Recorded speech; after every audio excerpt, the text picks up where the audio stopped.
Aujourd'hui au Maroc, des millions de femmes traversent la ménopause presque seules, souvent dans l'incompréhension, qu'elle soit médicale ou familiale. La ménopause, elle est définie comme étant vraiment l'absence de règles durant au moins 12 mois. C'est ces fameuses bouffées de chaleur ou sada, c'est-à-dire que la femme va sentir une chaleur qui va monter d'en bas vers le visage. Au contraire, malheureusement, certaines femmes qui vont avoir une ménopause qui va s'installer beaucoup plus tôt. C'est des femmes qui peuvent l'avoir très très tôt. J'en ai vu certaines ménopausées à l'âge de 30 ans et vous pouvez imaginer l'impact. Malgré les avancées de la médecine marocaine, beaucoup restent encore sans réponse adaptée ni accompagnement suffisant. Une fois ménopausée, pas de possibilité d'être enceinte. Et il faut savoir qu'actuellement, la femme va passer, avec l'espérance de vie qui a 77 ans, la femme va passer au moins le 1/3 de sa vie en étant ménopausée. Qu'on peut traiter simplement, mais quand on attend d'avoir le problème pour traiter, c'est des fois un peu tard. Pour en parler, j'ai le plaisir de recevoir Nadia Zenoun, professeure agrégée en gynécologie obstétrique, ancienne enseignante à la faculté de médecine de Casablanca et secrétaire générale de la Société marocaine pour l'étude de la ménopause. Installez-vous confortablement et soyez attentifs, elle va tout nous expliquer.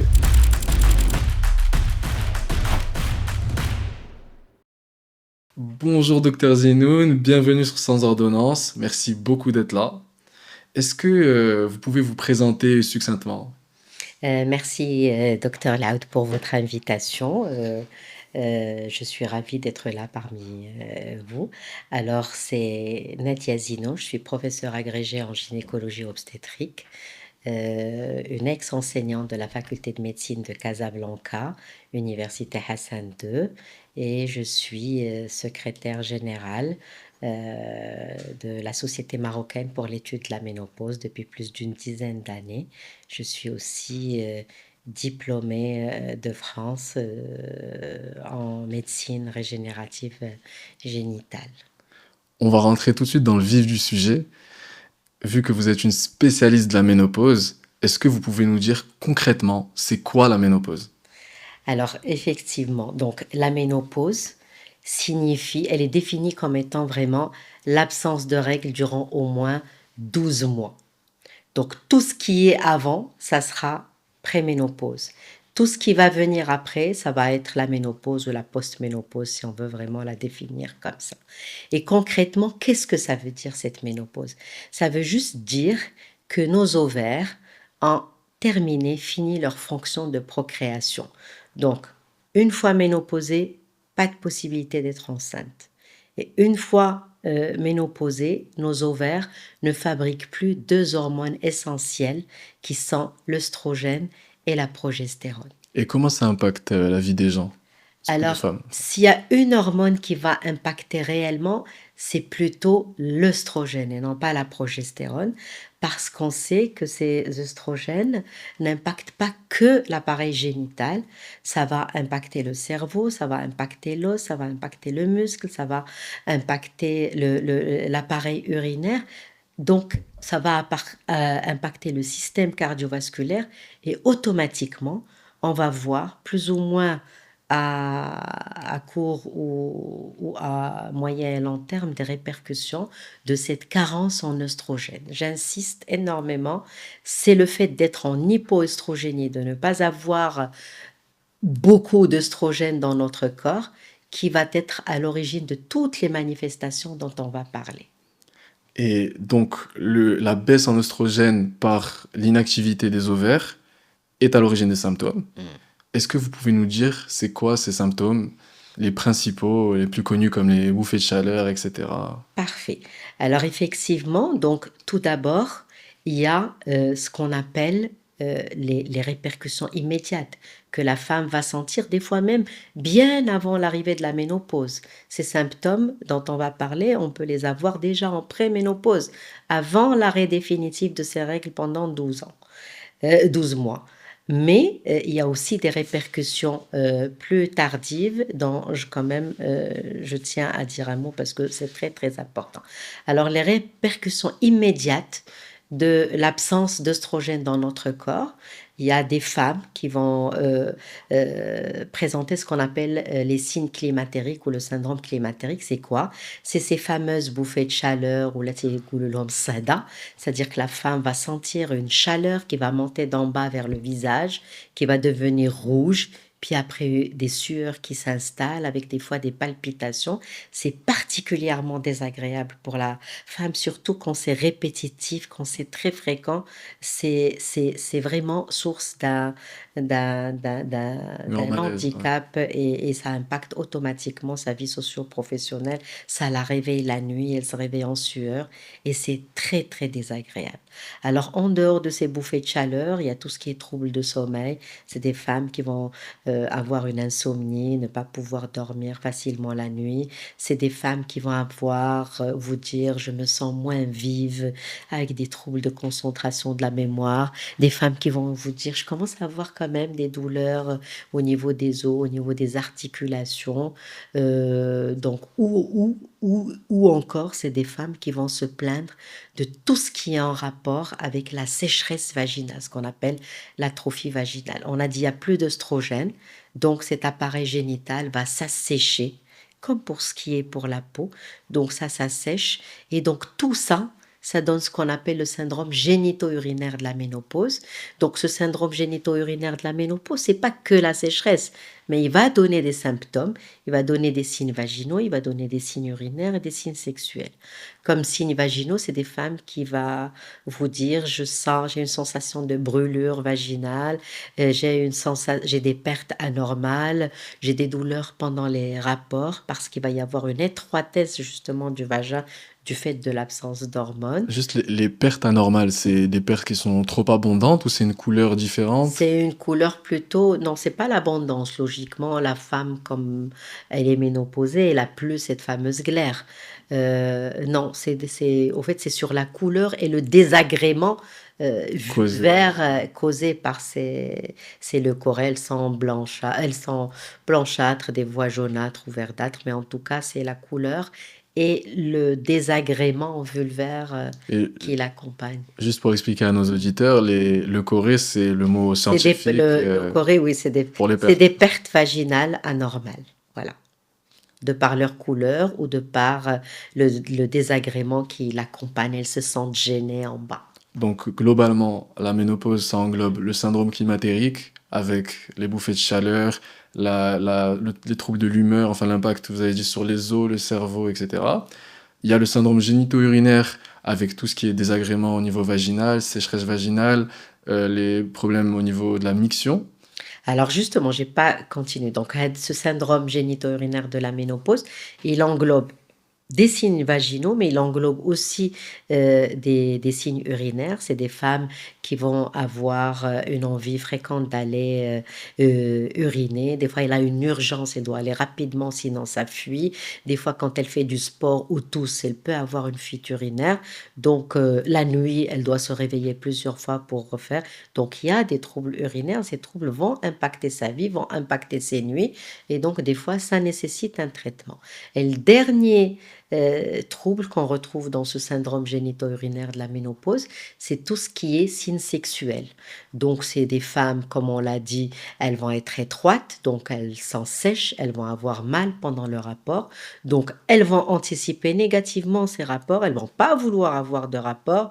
Et donc, on a noté chez ces femmes un manque de plaisir, un manque de désir, un manque d'excitation, de lubrification et des douleurs associées. Donc, au fait, les signes sexuels sont assez présents quand même lors de l'installation de la ménopause et c'est lié à cette sécheresse vaginale ou ce qu'on appelle aussi de façon scientifique l'atrophie vaginale. Et ces signes sexuels vont en plus, j'imagine, jouer sur l'humeur Ça joue sur l'humeur, et ça joue sur le la perte de bien-être. confiance en soi, Mm. ça joue sur sa relation avec son partenaire et donc c'est un cercle vicieux.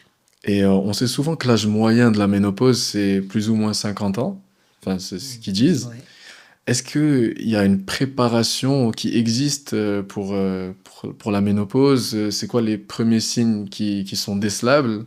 Et est-ce que tout le monde a sa ménopause globalement à 50 ans? Ouais. Alors, c'est vrai, donc on estime que une ménopause physiologique, normalement, la ménopause va survenir en fonction des femmes entre 45 et 55 ans. C'est ce qu'on appelle la ménopause physiologique.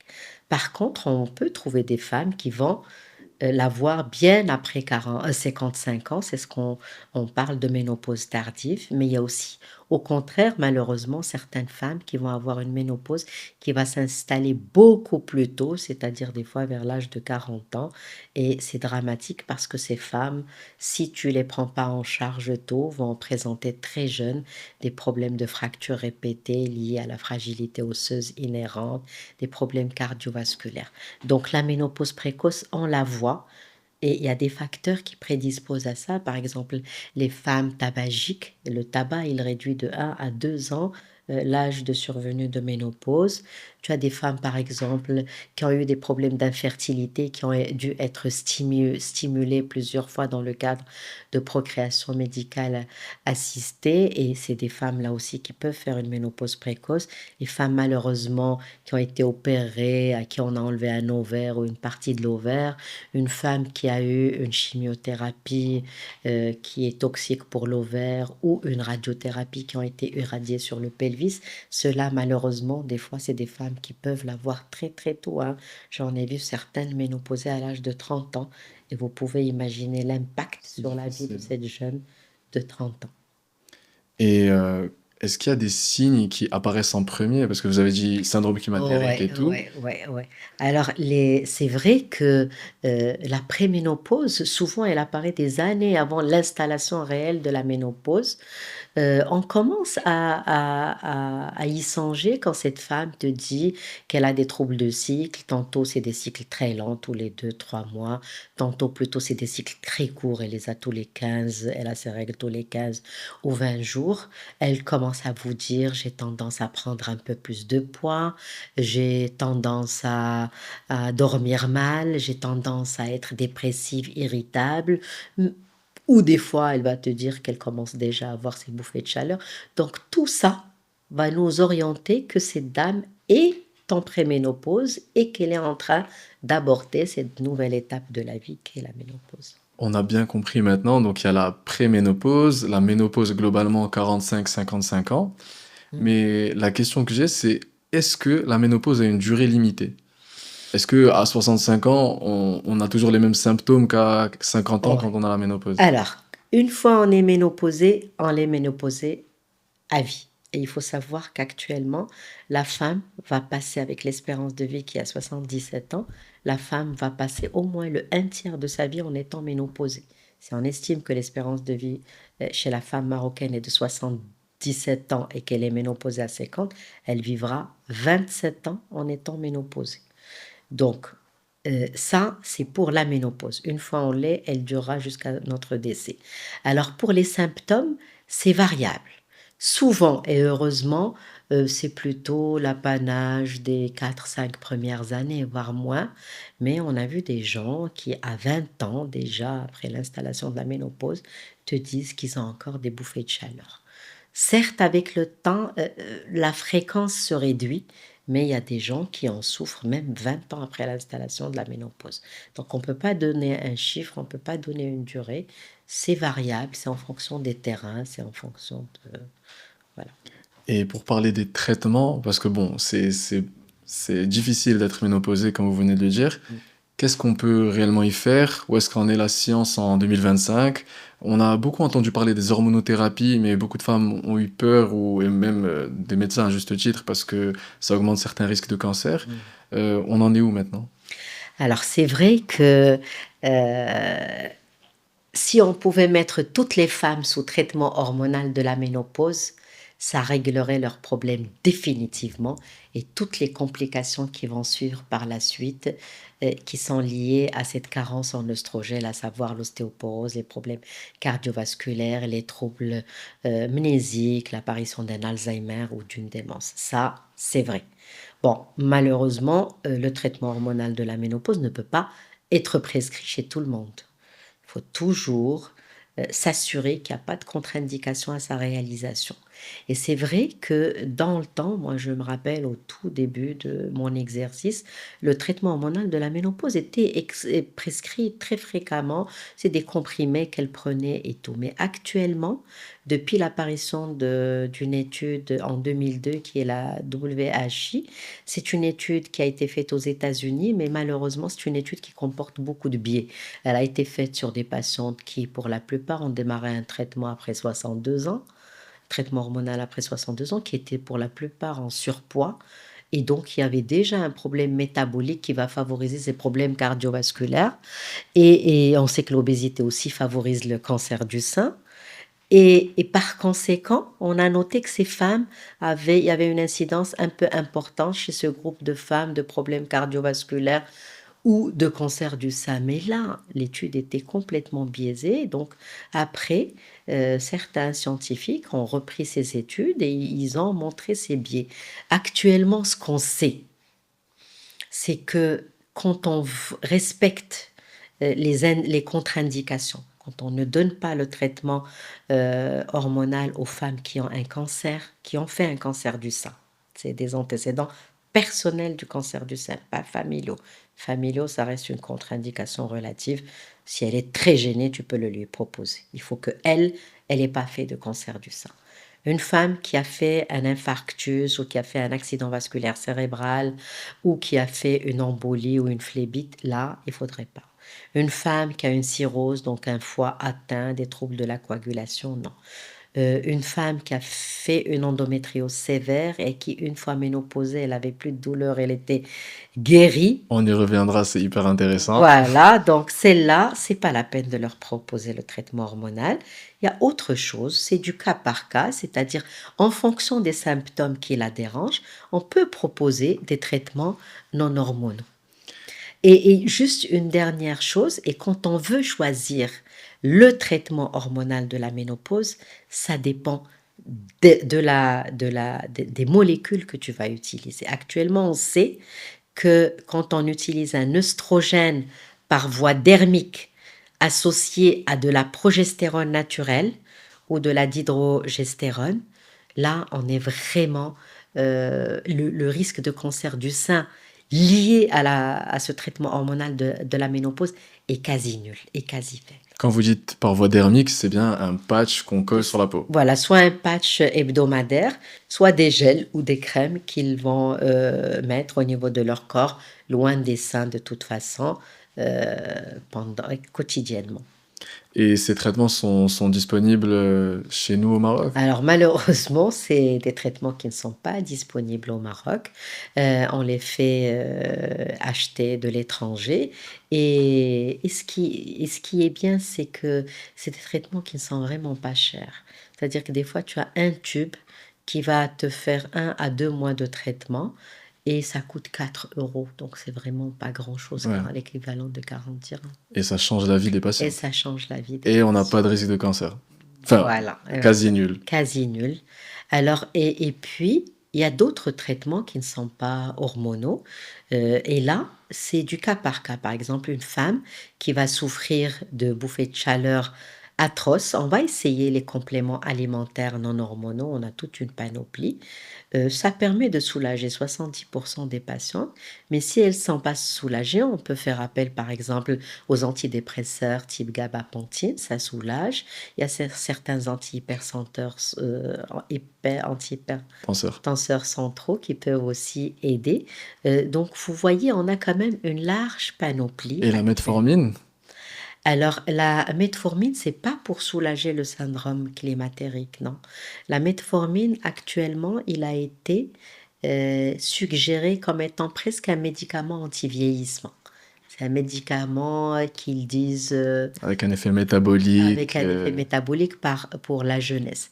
Actuellement, les études qui ont été faites montrent qu'il est très intéressant, surtout chez les femmes qui ont un problème d'insulinorésistance, qui est souvent fréquent à cet âge de la vie. Celles en surpoids, obèses. Voilà, celles qui sont en surpoids obèses, ça serait génial.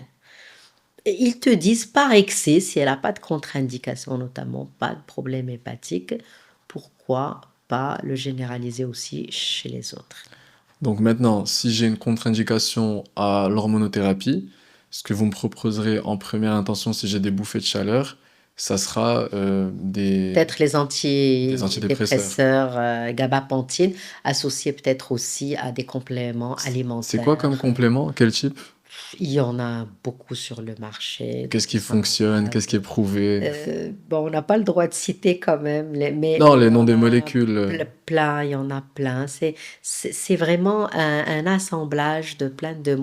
molécules, de plantes qui donnent de bons résultats. Par rapport à il y a aussi la thérapie cognitive comportementale, la TCC. Alors oui, et la TCC, elle serait intéressante parce que c'est une psychothérapie qui va essayer de créer des liens entre notre mental, nos émotions et notre comportement. Donc, ça va nous aider à anticiper positivement cette période de la vie, à ne pas la craindre. Et en général, ce qu'on craint, il survient. Donc, quand on ne craint pas cette période de la vie, en général, on va la vivre de façon plus aisée. Tout ce qui est yoga, qui apporte une paix, un confort psychologique peut aider aussi ces patientes. Alors, il y a aussi, une molécule qui est un peu nouvelle, c'est le fézolinétan. Bon, qui a été proposé surtout, chez, les femmes, qui souffrent beaucoup de bouffées de chaleur, de ce syndrome climatérique, mais qui ne peuvent pas prendre d'hormones. C'est un médicament pour lequel on a eu beaucoup d'engouement, qui n'a été commercialisé que récemment en France en avril 2025, mais déjà en mai 2025, l'Agence de sécurité, de prescription des médicaments en France a émis quand même une alarme le concernant. Il donnerait quand même, a priori, beaucoup d'effets hépatiques.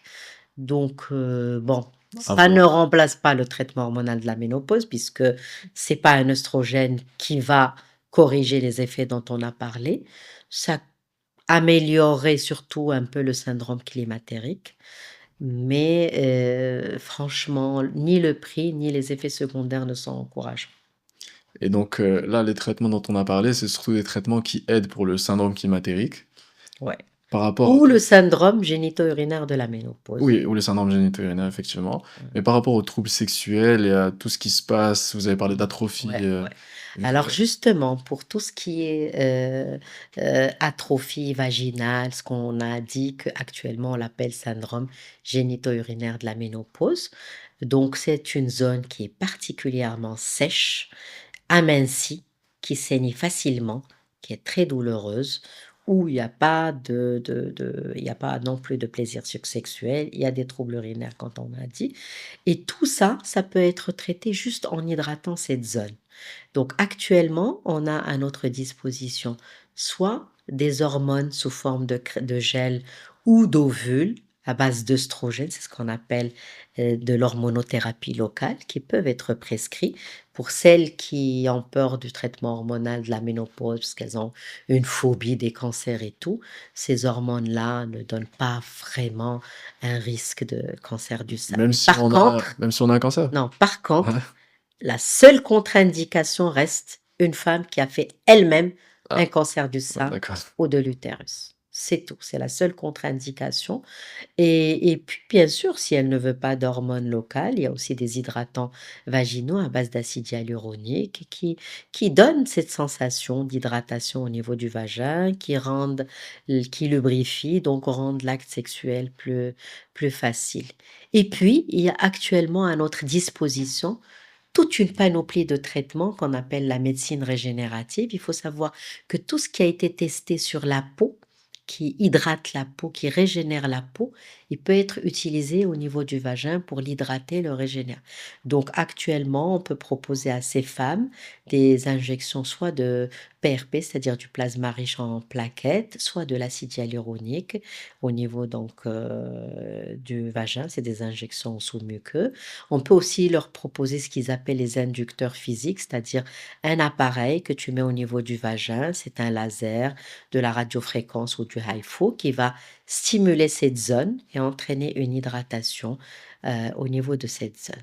Et Voilà. juste pour clarifier, le HIFU, c'est des ultrasons microdosés, c'est ça? Ouais, c'est ça, c'est les ultrasons de haute fréquence micronisés. Microdosés. Pour la radiofréquence, c'est des ondes magnétiques et pour le laser, c'est une énergie photonique.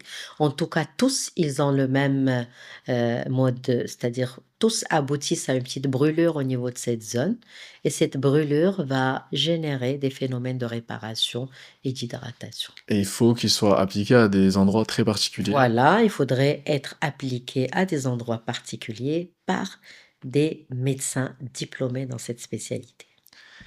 Et dans votre pratique, est-ce que vous pouvez nous raconter un cas concret de patiente qui a eu les problèmes dont vous parlez, de manque de confiance en elle, de tous les troubles, en fait, qui sont liés à la ménopause et comment est-ce que vous l'aidez concrètement à se sentir mieux, à l'accompagner? Est-ce que votre vision des femmes, ménopausées a changé, avec votre expérience? Hem, Oui, c'est vrai qu'au début de mon exercice, franchement, moi-même, je prenais pas beaucoup le temps, de m'intéresser à tous les désagréments que peut vivre cette femme. Cette fois, avec le temps, je prends pendant la consultation le temps de leur poser beaucoup de problèmes, de leur, demander si elles ont tous ces symptômes que j'ai cités un par un et j'essaye de voir leur passé, leur histoire parce que ça va conditionner les traitements que je vais devoir proposer. Et puis en fonction de sa réticence aux hormones ou pas, en fonction de son, passé, de ses antécédents, en fonction des signes qui la dérangent, je vais traiter au cas par cas. Je vais lui dire: «Écoutez, après vous avoir écouté, après vous avoir examiné, je pense que vous pouvez avoir ça ou ça ou ça. Par contre, la décision, c'est une décision qui lui revient. C'est à elle de décider du traitement qu'elle veut. À nous d'expliquer ce qui est possible, ce qui n'est pas possible, mais la décision de choisir un traitement hormonal ou pas, c'est une décision individuelle qui revient à la patiente. une grande perte en oestrogène, c'est aussi, des symptômes qui sont physiques. Donc, au-delà de ce dont on a parlé, vous avez aussi dit fragilisation osseuse, il y a la silhouette qui devient différente, donc l'estime de soi forcément en est touchée. Est-ce qu'il y a des choses qu'on peut faire pour prévenir ça? Est-ce qu'il y a des pratiques, que ça soit le régime alimentaire, l'activité physique, je sais pas, du sportif physique, Ouais. mais, qui Non, je peuvent faire suis ça? tout à fait d'accord avec vous. Moi, déjà, à l'âge de 45 ans, déjà bien avant l'installation de la ménopause, je les vois arriver en consultation. Elle me dit: «Écoute, j'ai changé, regarde ma silhouette et tout» et je lui explique qu'effectivement, déjà à 45 ans, il y a notre métabolisme basal qui se ralentit. C'est-à-dire que, par exemple, moi, si je dois, avant la ménopause, me maintenir à 50 kilos, je devais avoir un apport de 2000. Ce n'est plus le cas une fois ménopausée. Une fois ménopausée, pour rester à 50 kilos, je dois avoir un apport calorique de 1700 ou 1600. Donc déjà, ce qu'on prenait auparavant, on doit le réduire une fois on atteint 45 ans. Donc il faut réduire son apport calorique donc par une alimentation saine et équilibrée. Donc il y a plein de régimes. Notre Le régime qui est le régime méditerranéen, méditerranéen il est est hyper super. sympa et il est hyper bien. On peut aussi, et il faut leur dire qu'absolument à cet âge-là, elle doit avoir une activité physique, pas de sédentarité, elle doit avoir une activité physique et sportive encore mieux, hein, parce que la Marocaine te dit: «Ouais, je marche un peu», 10 000 c'est pas. insuffisant. Surtout qu'on Il a du mal à faut marcher dans nos villes. exactement, il faut qu'elle, prenne cette discipline de d'avoir une activité sportive 3 fois par semaine. Ça l'aidera justement à réduire cet apport calorique. Ça, c'est obligatoire, il faut en parler déjà très tôt, dès la quarantaine. Et en parlant d'activité physique, j'ai lu des études qui montraient en fait que le fait de faire de l'activité, là, à ce moment-là, c'est sportive, avec des charges relativement lourdes, permettait en fait de garder son capital osseux et donc d'être moins prône à la Mmh. fragilisation osseuse. Alors au fait, bien sûr quand on a, une activité sportive qui renforce les muscles. C'est ça. Parce qu'au fait, chez la femme ménopausée, qu'est-ce qui se passe? Elle a une fente musculaire, elle a plus de muscles. Au fait, c'est les muscles qui protègent les os. Donc quand tu renforces tes muscles, tu protèges tes os et donc tu protèges contre ce risque de fracture. Voilà. Donc, vous conseillez à toutes les Je femmes qui nous conseille écoutent. vivement, je le répéterai durant toute cette séance, 2 choses essentielles: alimentation saine et activité physique, sportive de préférence. Et la ménopause au Maroc, concrètement, vous avez dit qu'il y a des nouveaux traitements, il y a certains facteurs limitant la prise de ces traitements, soit ils sont pas disponibles sur place, mais leur prix est attractif, soit ils le sont, mais ils ne sont pas forcément encore indiqués, et enfin, on est dubitatif encore dessus. Est-ce qu'il n'y a pas une ménopause à deux vitesses qui en fait augmente ces inégalités entre personnes qui sont plus, enfin, entre riches et pauvres concrètement? Alors, j'ai en tant qu'ancienne enseignante, à la faculté de médecine, j'ai dû à encadrer des étudiants pour des thèses et notamment donc il y a eu des travaux qui ont été faits sur la ménopause. Donc déjà concrètement la ménopause chez nous au Maroc, c'est presque un peu ce qui existe ailleurs, hein. On retrouve que c'est des femmes que les 75 des femmes vont se plaindre de ce syndrome climatérique et il y a 25 des femmes qui ne vont rien avoir, où la ménopause va être muette, silencieuse chez eux. Donc on retrouve ça pareil. Pour ceux qui consultent, on avait trouvé que uniquement 30 consulteraient pour les troubles liés à la ménopause, pas vraiment. Pour les femmes qui prenaient le traitement hormonal de la ménopause, on avait trouvé que uniquement 9 à 10 prenaient ce traitement hormonal. Donc en gros, ça c'était les chiffres, avancés un peu au Maroc suite aux thèses qui ont été faites à Casa ou à Marrakech. En tout cas ceux que j'ai moi, pu solliciter. Alors, contrairement à ce que vous pensez, la femme du milieu rural, c'est une femme qui est très active. C'est une femme qui mange sainement. Il y a pas de fast-food, il y a pas de gâteau, il y a pas de pâtisserie. C'est une femme justement qui mange selon notre régime Tout méditerranéen, à fait. qui reste active dans les champs, même très âgée. Tu la vois porter le bois, travailler dans les champs. Donc il y a pas beaucoup de surpoids chez ces gens. Il y a pas d'habitudes toxiques telles le tabac chez ces gens. C'est vrai. C'est des femmes qui ont une alimentation équilibrée et donc déjà comme ça, ils font mieux face à la ménopause que la citadine, elle qui a toutes les tentations, d'une part. Donc relativement, la nature fait bien les choses. Elle a un peu protégé peut-être plus ces femmes que la citadine. Qui ont moins Mais c'est d'accès. vrai, mais bon, si pour la femme ménopausée rurale, qui souffre de ces troubles et qui voudrait, consulter, il faut savoir quand même que le ministère de la santé publique, il a des centres de diagnostic partout, même dans les zones les plus reculées. Il y a toujours, un médecin, généraliste sur place et les médecins généralistes ont été formés et outillés pour s'occuper des femmes ménopausées. Ça demande pas un grand savoir. Mais les nouveaux traitements, comme vous avez dit, le laser, et Oui, cetera, mais c'est des les nouveaux traitements, c'est juste pour traiter, l'atrophie vaginale. l'atrophie vaginale, mais, c'est pas C'est vraiment ce qui va déranger peut-être cette femme. Mais ça, elle peut faire, appel à ça annuellement. Je ne pense pas que ça la dérangera de faire, vraiment l'aller-retour en ville pour une séance de régénération de médecine régénérative. C'est vrai que c'est coûteux. Si le traitement, le reste des traitements, peut-être que les compléments ne sont pas beaucoup, remboursés, donc il faudrait peut-être que l'assurance maladie obligatoire songe quand même à rembourser ces femmes pour tout ce qui est compléments alimentaires, à visée, syndrome climatérique. Le traitement hormonal, il faudrait faire en sorte à ce que le ministère de la santé les publique patchs.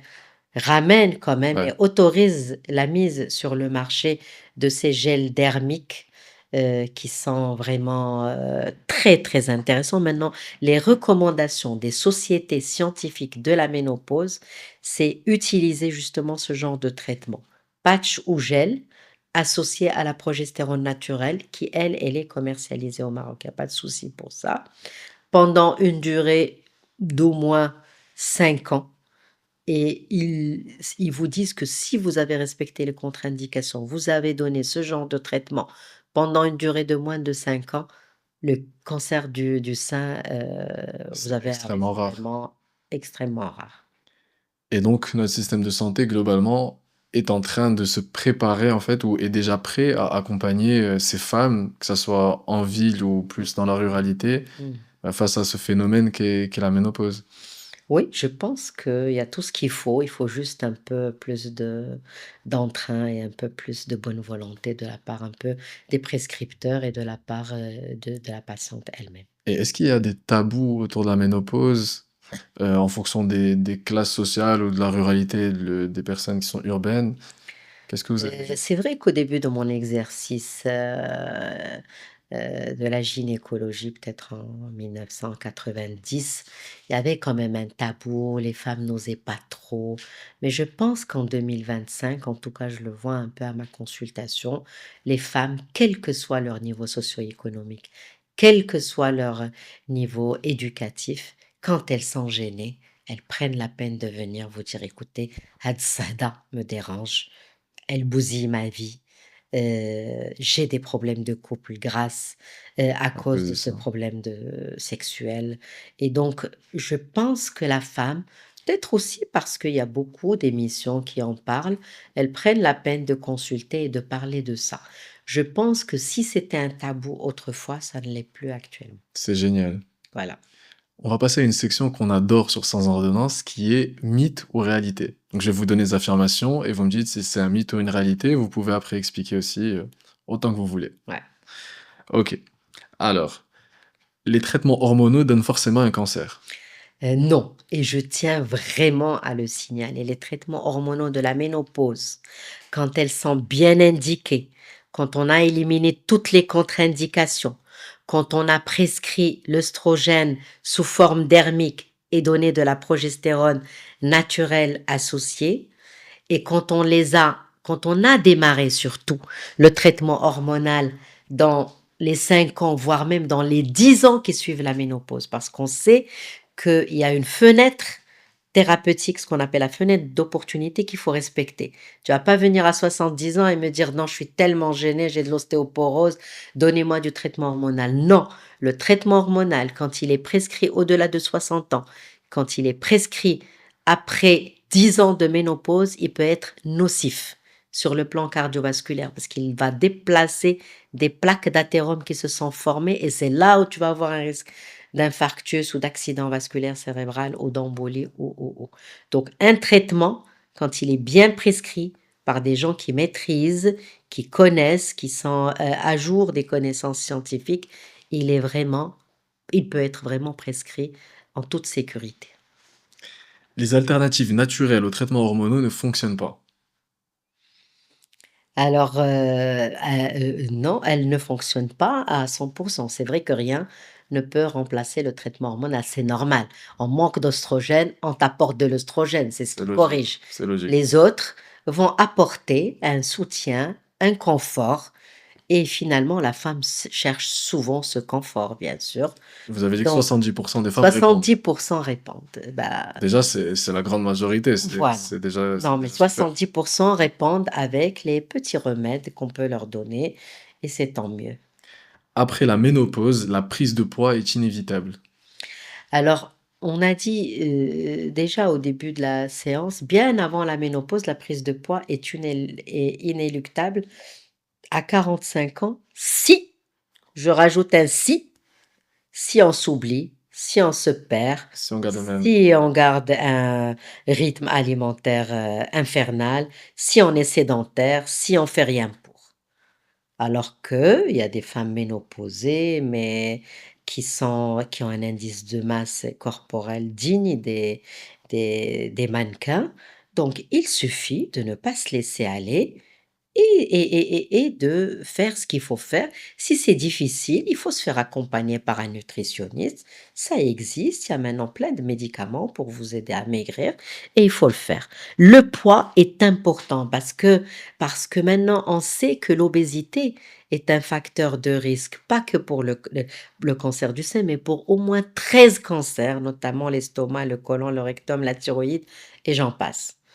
Que l'obésité est un facteur de risque cardiovasculaire. Énorme. Donc l'obésité, il faut essayer absolument de s'en débarrasser parce que c'est le garant d'une santé de qualité. Voilà.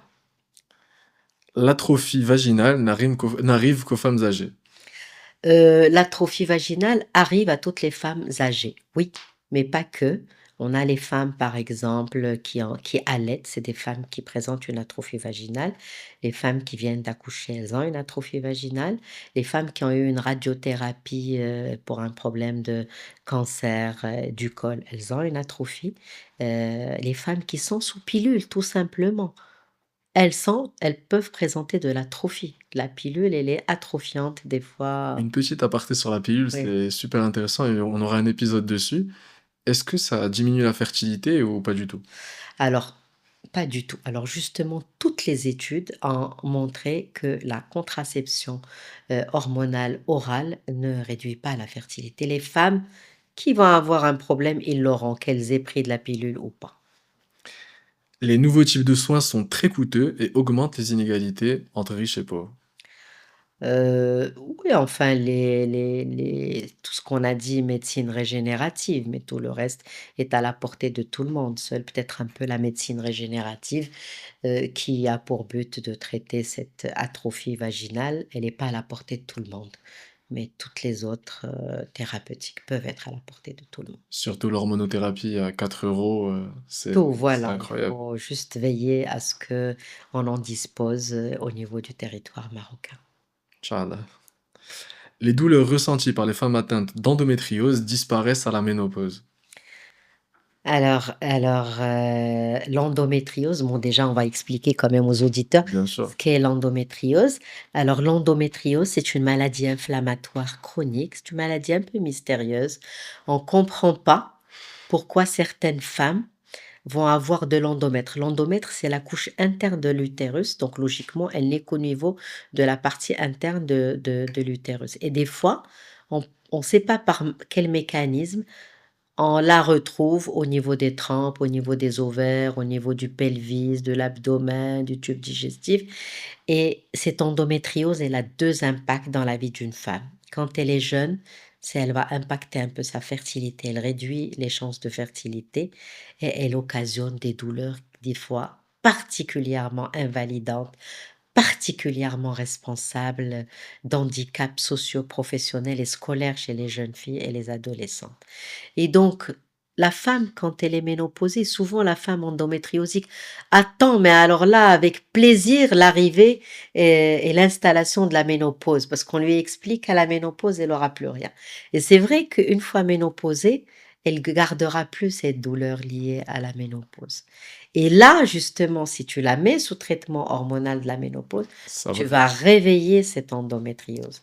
Et c'est pour ça qu'on a dit que les gens qui ont une endométriose sévère constitue quand même une contre-indication au traitement hormonal de la ménopause, parce qu'on sait que l'endométriose peut favoriser le cancer de l'ovaire aussi. Et est-ce qu'au Maroc, on a un manque d'informations au sujet de la ménopause ou vous pensez que on a assez sensibilisé les femmes, éduquées pour qu'elles sachent exactement ce dont la science aujourd'hui est capable, ce qu'on peut leur offrir pour, faciliter en fait leur vie?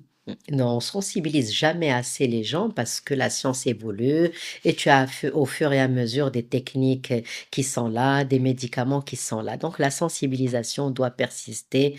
Il faut mettre à jour les données actuelles de la science et les faire transmettre à ses patients. Donc effectivement, continuons à sensibiliser nos patientes et on aura toujours ceux qui n'étaient pas au courant et que des émissions pareilles peuvent aider. Et qu'est-ce qu'on dit à celles qui hésitent à consulter? Moi franchement, je leur dirais: «Écoutez, il faut, consulter une fois par an, que vous soyez ménopausée ou pas, parce que, une consultation, c'est l'occasion des fois de faire un dépistage, de faire de la prévention, de dépister des choses, et des maladies tôt qu'on peut diagnostiquer qu'on peut traiter simplement. Mais quand on attend d'avoir le problème pour traiter, c'est des fois un peu tard. Donc consultant, annuellement même juste pour voir si notre état de santé, sachant qu'avec l'âge, les problèmes commencent. On sait qu'avec l'âge, il y a un risque plus accru de cancer et en particulier de 2 cancers, gynécologiques, le sein et l'utérus et donc c'est l'occasion et c'est le moyen justement de faire du dépistage. Même si elle veut rien, même si elle est bien, même si elle a une ménopause silencieuse, muette, c'est pas grave, c'est l'occasion de faire de la prévention, c'est l'occasion de faire du dépistage de ces cancers Et gynécologiques. comme je dis toujours, الوقاية خير من العلاج. En effet, je vous rejoins parfaitement. Docteur Zinoun, merci beaucoup d'avoir été présente. Merci pour la clarté de vos explications. Franchement, c'était un plaisir de vous recevoir. Merci à vous, merci à Sans Ordonnance qui est là pour justement continuer à sensibiliser, à éclaircir, certaines pathologies pour la patiente marocaine et les Merci. patients marocains. Merci beaucoup. Et merci à ceux qui nous écoutent. Si cette discussion vous a été utile, n'hésitez pas à la partager. Posez-nous toutes vos questions en commentaire. On essaiera d'y répondre aux prochains épisodes. N'hésitez pas à vous abonner. Prenez soin de vous et on se retrouve très bientôt sur un autre épisode de Sans Ordonnance.